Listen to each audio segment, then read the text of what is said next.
ဒီနေ့ကျွန်တော်တို့ဆွေးနွေးသွားမယ့်စာအုပ်ကတော့ Brian Tracy ရဲ့ Maximum Achievement ပဲဖြစ်ပါတယ်။ကျွန်တော်တို့အားလုံးကကိုယ့်ဘဝကိုပုံမအောင်မြင်ပျော်ရွှင်အောင်နေထိုင်ကြကြပါတယ်။ဒါပေမဲ့လူအများစုကသူတို့ရဲ့အတွင်းစွမ်းအား hidden powers တွေကိုဘယ်လိုဖွင့်ထုတ်ရမလဲဆိုတာမသိကြပါဘူး။စာရေးသူကတော့အောင်မြင်မှုဟာမတော်တဆဖြစ်လာတာမဟုတ်ပဲသင်ယူနိုင်တဲ့ကျင့်သုံးနိုင်တဲ့စနစ် system တစ်ခုပေါ်မှာအခြေခံတယ်လို့ဆိုထားပါတယ်။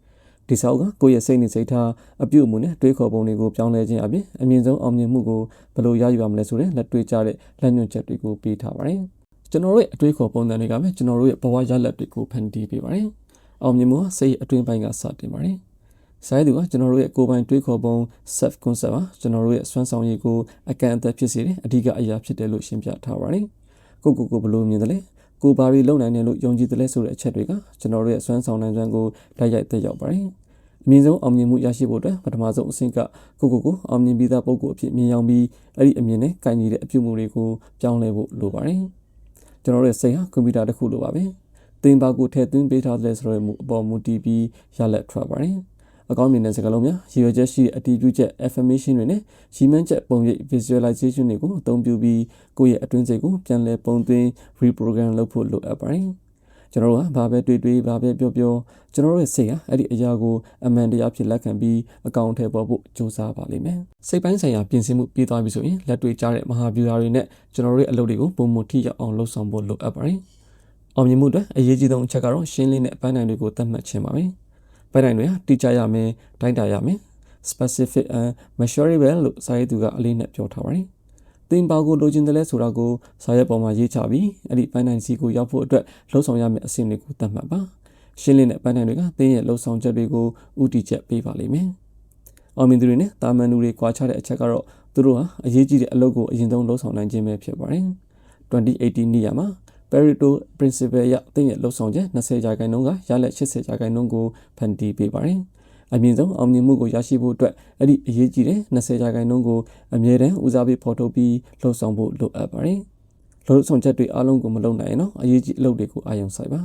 ။ကမ္ဘာကြီးဟာလျင်မြန်စွာပြောင်းလဲနေပါတယ်။အောင်မြင်မှုတည်မြဲဖို့အတွက်ကျွန်တော်တို့ဟာ lifelong learners ပဲဖြစ်ဖို့လိုအပ်ပါတယ်။ကိုယ့်ရဲ့နေပဲကိုယ့်ရဲ့လုပ်ငန်းခွင်မှာအကောင်းဆုံးဖြစ်ဖို့အတွက်နေ့စဉ်စာအုပ်ဖတ်ပါသင်တန်းတွေတက်ပါကျွမ်းကျင်သူတွေနဲ့ဆွေးနွေးပါသင်အသိပညာကိုရင်းနှီးမြှုပ်နှံခြင်းဟာအောင်မြင်မှုစီကိုဦးတည်တဲ့အကောင်းဆုံးရင်းနှီးမြှုပ်နှံမှုပဲဖြစ်ပါတယ်။တွေးခေါ်ပုံကောင်းတဲ့မဟာဗျူဟာတွေရှိုံနဲ့မလုံလောက်ပါဘူး။နောက်ဆုံးအဆင့်ကတော့အားလုံးကိုလက်တွေ့အကောင့်ထဲပေါ်ဖို့ပဲဖြစ်ပါတယ်။အကြီးမားဆုံးအောင်မြင်မှုတွေအရှိန်အဟုန်မိုမင်တမ်ကနေလာတာပါ။အရှိန်အဟုန်တွေကိုရဖို့အတွက်သိငယ်တဲ့လှုပ်ဆောင်ချက်တွေကိုစတင်ပြီးနေ့စဉ်မယမနာလှုပ်ဆောင်ဖို့လိုအပ်ပါတယ်။သိငယ်တဲ့အောင်မြင်မှုတွေဟာစိတ်ပိုင်းဆိုင်ရာတွန်းအားကိုဖန်တီးပေးပြီးသင်ကိုပိုကြီးတဲ့လှုပ်ဆောင်ချက်တွေစီဦးတည်သွားစေပါလိမ့်မယ်။အောင်မြင်မှုဆိုတာခဏတာလှုပ်ရှားမှုမဟုတ်ပဲနေ့စဉ်တသမတ်ထဲလှုပ်ဆောင်မှုရဲ့ရလဒ်သာဖြစ်ပါတယ်။အောင်မြင်မှုလမ်းကြောင်းမှာအခက်အခဲတွေကြာရှုံးမှုတွေရှိမှာပါ။အမြင့်ဆုံးအောင်မြင်သူတွေဟာစိတ်ပိုင်းဆိုင်ရာခံနိုင်ရင် resilient မြမားသူတွေဖြစ်ကြပါတယ်။သူတို့ဟာကြာရှုံးမှုကိုအဆုံးသတ်အဖြစ်မမြင်ပဲ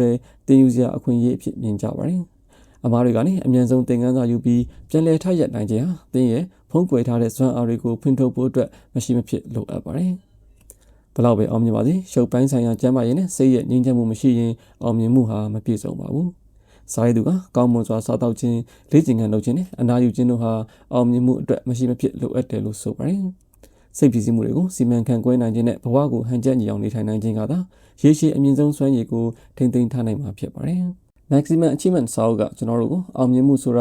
ပြင်ပအခြေအနေတွေထက်မိမိတို့ရဲ့အတွင်းစိတ်နဲ့စိတ်ထားနဲ့စနစ်တကျလှုပ်ဆောင်နိုင်တဲ့မဟာဗျူဟာများအပေါ်မှာမူတည်နေကြောင်းရှင်းလင်းစွာပြသခဲ့ပါတယ်။ကျွန်တော်တို့ကမိမိကိုယ်ကိုအောင်မြင်သူများအဖြစ်မြင်ရောက်ခြင်းရှင်းလင်းသောပန်းတိုင်များသတ်မှတ်ခြင်းနဲ့အရေးကြီးဆုံးအလုပ်များကိုဦးစားပေးလှုပ်ဆောင်ခြင်းအဖြစ်မိမိတို့ရဲ့ဖုံးကွယ်ထားတဲ့စွမ်းအားတွေကိုဖွင့်ထုတ်နိုင်မှာဖြစ်ပါတယ်။နေ့စဉ်မယမနာသင်ယူခြင်းစိတ်ပိုင်းဆိုင်ရာခံနိုင်ရည်တိစောက်ခြင်းနဲ့အရှိန်အဟုန်ကိုဖန်တီးခြင်းအဖြစ်ကျွန်တော်တို့ကတိုးတက်လို့သောစိတ်သက်သည့်အမြင့်ဆုံးအောင်မြင်မှုစီကိုဦးတည်သွားနိုင်မှာဖြစ်ပါတယ်။ဒါကြောင့်ကျွန်တော်တို့အားလုံးက